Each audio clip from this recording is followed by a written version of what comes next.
चलिए, now we move on to ligaments. Anybody, what is ligament? Ligament एक ऐसी चीज होती है जो कि एक बोन को दूसरे बोन से क्या करती है? कनेक्ट करती है. ठीक. लिगामेंट बहुत ही इलास्टिक होता है. क्या होता है? बहुत इलास्टिक होता है. और उसके पास बहुत ज्यादा क्या होती है? स्ट्रेंथ होती है. यानी कि I am able to fold my hand like this because of ligament, not because of bone, because of ligament. ठीक. उसके अंदर मैट्रिक्स क्या रहता है? बहुत कम रहता है. यानी कि जो उसका लिक्विड फॉर्म रहता है वो बहुत कम रहता है. क्या करता है लिगामेंट? जॉइंट्स को स्ट्रेंथन करता है. यानी कि जॉइंट्स कहाँ कहाँ है आपके? यहाँ पे जॉइंट है, यहाँ पे जॉइंट है, यहाँ पे जॉइंट है, यहाँ पे जॉइंट है. ये सारी चीजों को क्या करता है? वो स्ट्रेंथन करता है. स्ट्रेंथन करता है मतलब मजबूत करता है. स्ट्रेंथन करता है मतलब मजबूत करता है. And permit normal movement. यानी कि अगर लिगामेंट नहीं होता तो आप अपने पैर नहीं मोड़ सकते थे, आप अपनी झुक नहीं सकते थे, आप अपने कंधे नहीं मोड़ सकते थे. लाइक दिस ऐसे मोड़ सकते हो कि नहीं कंधा? किसका नहीं मुड़ता है? हाँ, ठीक है. तो क्यों मुड़ता है? Because we have ligament, right. There over stretching leads to sprain. Sprain नाम की चीज सुनी आपने? खेलते खेलते कभी कभी हो जाता है. क्यों? क्योंकि आप लिगामेंट को जरूरत से ज्यादा क्या कर देते हो? स्ट्रेच कर देते हो. मान लो आपका ये हाथ सिर्फ इतना बेंड होने के लिए बना है, ठीक, और कोई आके उसको ज्यादा बेंड कर दे तो यहाँ का लिगामेंट क्या हो जाएगा? क्या हो जाएगा? रप्चर हो जाएगा. ठीक है, डैमेज हो जाएगा, जिसके कारण आपके हाथ में क्या आ जाएगा? स्प्रेन आ जाएगा. जैसे पैर का ये भी एक जॉइंट होता है, यहाँ पे सबको पढ़ लिखेगा. तो यहाँ पे जैसे लड़कियां कभी हील्स पहनती हैं या लड़के कभी सीढ़ी चढ़ते ही, लड़के हील नहीं पहनते हैं नो. तो क्या होता है? कभी कभी पैर ऐसे करके मुड़ जाता है, राइट. तो क्या होता है? जरूरत से ज्यादा लिगामेंट स्ट्रेच हो जाता है. तो क्या आ जाता है वहां पे? स्प्रेन. फिर आप उसमें क्या लगाते हो? स्प्रे लगाते हो. यस.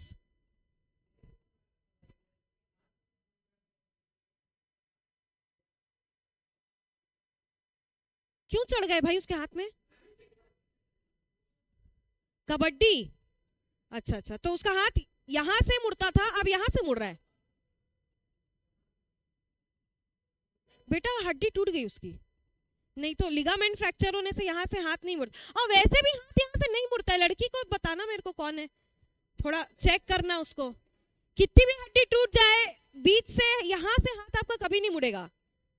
समझ रहे हो? थोड़ा सा आप छुओगे तो थोड़ा सा यहाँ पे ऐसे बोन का क्रैकिंग फील होगा आपको कि यहाँ पे एग्जैक्ट टाइट बोन नहीं है, बट इधर से हाथ कभी नहीं मुड़ेगा. चाहो तो तोड़ के देख लो अपना खुद का. हाँ, ठीक है. सारी चीजें मजाक में बोली जा रही हैं. अगर घर जाके कोई ट्राई किया तो मेरा उससे कोई लेना देना नहीं है भाई. ठीक है, चलो. तो this over stretching leads to sprain, not bone breaking, sprain. ठीक है.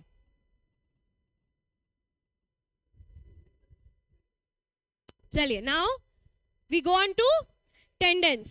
टेंडेंस जो होते हैं स्ट्रॉन्ग इनइलास्टिक होते हैं which join skeletal muscles to the bones. अब जो लिगामेंट होता है वो बोन को बोन से ज्वाइन करता है, बट जो टेंडन होता है वो मसल को क्या करता है? जैसे हमारी बोन है, हमारी बोन है, ठीक है, बोन के जस्ट बगल में क्या रहती है? हमारी मसल रहती है. तो मसल और बोन को ज्वाइन करने वाला कौन? टेंडन. बोन से बोन को ज्वाइन करने वाला कौन? लिगामेंट. समझ में आया? तो ये क्या होता है? इनइलास्टिक होता है, स्ट्रॉन्ग होता है, ज्वाइन करता है स्केलेटल मसल्स को बोन से, composed of white fibrous tissue. Fibre ऐसे पतले पतले थ्रेड्स को अपन फाइबर बोलते हैं, और ऐसे व्हाइट फाइबर के टिश्यू से ये बना रहता है, जिसके पास बहुत ही लिमिटेड फ्लेक्सिबिलिटी रहती है, बहुत ज्यादा नहीं रहती है, बट उसकी स्ट्रेंथ क्या रहती है? ग्रेट रहती है. यानी कि आपके शरीर में जो ताकत है, आप कोई भी जैसे डेस्क उठा रहे हो या चेयर उठा रहे हो या एक दूसरे को उठा रहे हो, वो आप सिर्फ बोन की मदद से नहीं कर सकते. बोन के साथ जैसे जब जिम में कोई जाता है या बॉडी बिल्डर्स अपने क्या को बोलते हैं उसको आप लोग? हाँ. तो why does the muscles show up? कौन सी मसल्स रहती हैं? वो टेंडेंस रहती हैं. वो मसल्स जो बोन से अटैच रहती हैं, ठीक है, वो क्या करती हैं? हमको भार उठाने में मदद करती है. सिर्फ हड्डी का ढांचा रहोगे तो कुछ नहीं उठा पाओगे. हड्डी को काम करने के लिए स्केलेटल मसल्स की जरूरत है। वो मसल ही ऐसी होती है जो हड्डी से जुड़ी रहती है, इसलिए उसका नाम क्या है? Skeletal muscle. समझ में आया? तो बोन से बोन को ज्वाइन करने वाला कौन? लिगामेंट। मसल से बोन को ज्वाइन करने वाला कौन? टेंडन्स। ठीक,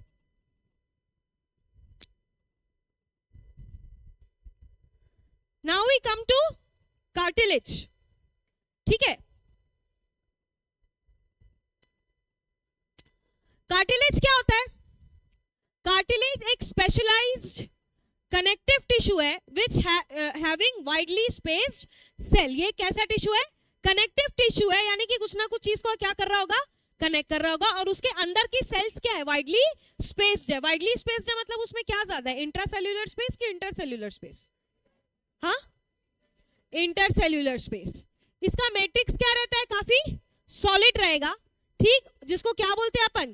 कॉन्ड्रिन बोलते हैं, which is composed of proteins and sugars. यानी कि इस टिश्यू के अंदर का जो मैट्रिक्स है, जो लिक्विड है, वो किसका बना हुआ होता है? प्रोटीन्स एंड शुगर्स का बना हुआ होता है। Cartilage provide smoothness to the bone surface and the joints. यानी कि आप अपन ये जो हाथ ऊपर नीचे कर ले रहे हैं, पैर को ऊपर नीचे कर ले रहे हैं, वो स्मूथली क्यों हो पा रहा है? कैसे ट्रर करके आवाज आती है क्या जब आप ऐसे ऐसे? कुछ लोगों के में अंदर से वाइब्रेशन ऐसा फील होता है कि ऐसा अजीब सा, या फिर घुटने की हड्डी फूटने लगती है, जैसे आप मोड़ोगे तो टक करके आवाज आएगी, घुटने से आती है। वो क्यों होता है? जब कार्टिलेज टिश्यू की थोड़ी सी क्या हो जाती है? उसके मैट्रिक्स की क्या हो जाती है? कमी हो जाती है, राइट? तो कार्टिलेज क्या करता है? स्मूथली हमारे बोन को फोल्ड होने में मदद करता है। समझ में आया? जिनके बॉडी में कार्टिलेज टिश्यू की कमी रहती है, उसके मैट्रिक्स की कमी रहती है, उनके जॉइंट्स में क्या आने लगती है? प्रॉब्लम आने लगती है। ठीक, यानी कि आप जल्दी से हाथ मोड़ नहीं पाओगे, जल्दी से झुक नहीं पाओगे। समझ में आया? चलिए, so it provides smoothness to the bone surface at the joints. It is also present in nose, ear, trachea and larynx. We can fold the cartilage of ears, but we cannot bend the bones in our arms. अब cartilage सिर्फ bones में मौजूद नहीं होता, वो कहाँ भी मौजूद होता है? आपके ears में भी मिलेगा। मुड़े होंगे बचपन में सबके कान अच्छे से, अभी भी मुड़ते होंगे किसी किसी के, जब मम्मियाँ मुड़ती हैं, या है ना ऐसा, टीचर मुड़ती है। ठीक, तो नोज भी मुड़ती है, लेफ्ट राइट, ऊपर नीचे। ठीक, और ट्रैकिया, इसको हिलाने की कोशिश मत करना, but you can do like this. तो ये क्यों हो रहा है? Because this is also flexible. But bone से जुड़ा हुआ कार्टिलेज को अपन ऐसे करके मोड़ नहीं सकते। ठीक है, you can not bend your bone like that. Please check वो लड़की को क्या प्रॉब्लम है। ठीक, हाँ, तुम तो बोले लड़की पे चढ़ गए 3-4 लोग। हाँ, लड़का? अरे अच्छा, तो लड़कों का मुंह ये हो जाता है क्या? हाथ यहां से बेंड हो जाता है?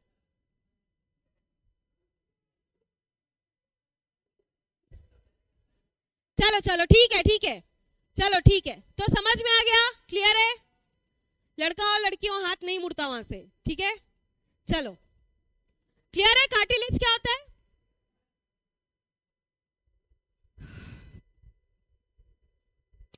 Now, the next part is areolar tissue. What tissue? Areolar tissue. ठीक, ये एक supporting and packing tissue होता है, found between the organs, lying in the body cavity. What is body cavity? Very good. Spaces between the organs of the body. दांत में cavity होती है, उस कब होती है किसी को पता है? टूथ कैविटी, ये तो कॉमन टर्म है, सुने होंगे आप लोग। जब दांत में होल हो जाता है, क्या हो जाता है? छेद हो जाता है। तो खाली स्पेस जो दांत की है उसको क्या बोलते हैं अपन? मतलब ऐसे आर पार नहीं दिखेगा दांत के, बट थोड़ा सा छेद हो जाता है। वैसे ही दो ऑर्गन्स के बीच में जो खाली स्पेस रहता है उसको क्या बोलते हैं? Body cavity. क्या बोलते हैं? Body cavity. आपका पूरा बॉडी अंदर से भरा हुआ नहीं है, ट्रैफिक जैम नहीं है, अंदर आपस में स्पेस है। ठीक, तो उसको क्या बोलते हैं? Body cavity. तो उसी के बीच में कौन से टिश्यूज मौजूद रहते हैं? Areolar tissues. कहाँ लोकेटेड रहते हैं? स्किन और मसल्स के बीच में लोकेटेड रहते हैं। ब्लड वेसल्स के अराउंड भी मिलेंगे आपको, नर्व्स के अराउंड भी मिलेंगे, और बोन मैरो में भी मिलेंगे। What is bone marrow? ऐसे ना मस्त वाला इंजेक्शन लगता है, जैसे बोन मैरो निकालते हैं, जैसे देखा है कभी किसी ने? कहाँ लगता है ये इंजेक्शन? यस, रीढ़ की हड्डी में इंजेक्शन डाल के ऐसे निकाला जाता है खींच के, बढ़िया एकदम। दर्द से मारते? गन मैं नहीं देखी। कौन से अस्पताल गए थे तू?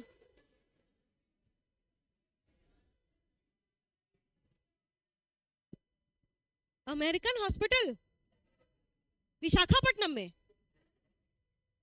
वहां पे गन से निकाल रहे थे? Are you sure?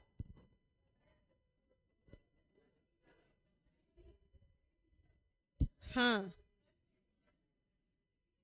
No anaesthesia तो देते हैं ना, बोन मैरो निकाला जाता है। बोन मैरो बैकबोन का लिक्विड होता है जिससे कि आपकी बैकबोन स्मूथली रन करती है, वो जरूरी होता है। कभी कभी कुछ बहुत टेस्ट लेने के लिए उसको वहां से निकाला जाता है, ठीक।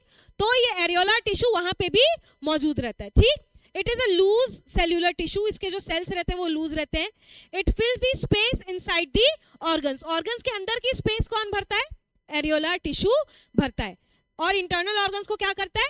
सपोर्ट भी करता है, ठीक। Helps in repair of tissues, tissue के रिपेयर में भी क्या करता है? ये मदद करता है, ठीक। बस ज्यादा नहीं बचा है।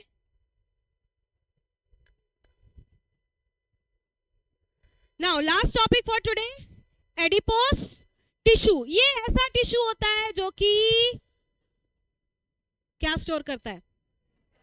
फैट स्टोर करता है। क्या स्टोर करता है? फैट स्टोर करता है। It serves as a fat reservoir. जब आप बहुत सारा पिज्जा खा लेते हो, गुपचुप भी खा लेते हो और भर भर के डकारे लेते हो एकदम, है, तब आपका बॉडी बोलता है कि भाई इतना खाना पचाने की तो हमारी हिम्मत नहीं है। व्हाई? बिकॉज जितना खाओ उतना वर्कआउट करने की भी जरूरत पड़ती है। तो अगर किसी के यहाँ पे मांस इकट्ठा है, यहाँ पे मांस इकट्ठा है, ठीक है, तो क्या हो जाता है? ये मोटापा भरने की जगह है बॉडी की। समझ में आया? ठीक। तो एडिपोस टिश्यू अक्सर करके ऐसी जगह पे मौजूद रहते हैं जहां पे क्या हो जाता है? फैट सबसे पहले बढ़ता है। चीक्स में भी बढ़ता है, चीक्स में भी बढ़ता है, थाइज में बढ़ता है, ठीक है। तो क्या होता है? It acts as an insulator due to storage of fats, ठीक। तो क्या करता है? अब जैसे बहुत ज्यादा खाना खा लो तो ऐसा गर्मी नहीं लगने लगती, एकदम ऐसा गरम गरम। कभी नोटिस करना, बहुत ज्यादा आप लोग खा लोगे तो आपको गर्मी लगने लगेगा। तो जो बहुत ज्यादा मोटे लोग होते हैं या बहुत ज्यादा हेल्दी फैट लोग होते हैं, उनको गर्मी बहुत लगती है, उनको पसीना बहुत निकलता है। आप नोटिस करना, हर बार सबको पसीना बहुत निकलता है जो लोग बहुत ज्यादा फैट होते हैं। क्यों? क्योंकि उनके अंदर क्या हो जाता है? ये इंसुलेटर की तरह एक्ट करने लगता है, हीट बढ़ जाती है उनकी बॉडी में, right. It is located below the skin in between the internal organs. ये हर जगह इंटरनल ऑर्गन्स में आपको मिलेंगे। और ये एक्स्ट्रा फैट, माइंड इट, कौन सा फैट? एक्स्ट्रा फैट को स्टोर करने का काम करते हैं। समझ में आया? जैसे ये आपकी नर्व्स हैं, तो इस सब तरफ छोटे छोटे छोटे छोटे क्या मौजूद रहते हैं? एडिपोस टिश्यू मौजूद रहते हैं। समझ में आया? क्लियर है? Keeps visceral organs in position. Visceral organs is just another name for internal organs, ठीक। चलिए फटाफट स्टार्ट राइटिंग। कहां से लिखना था?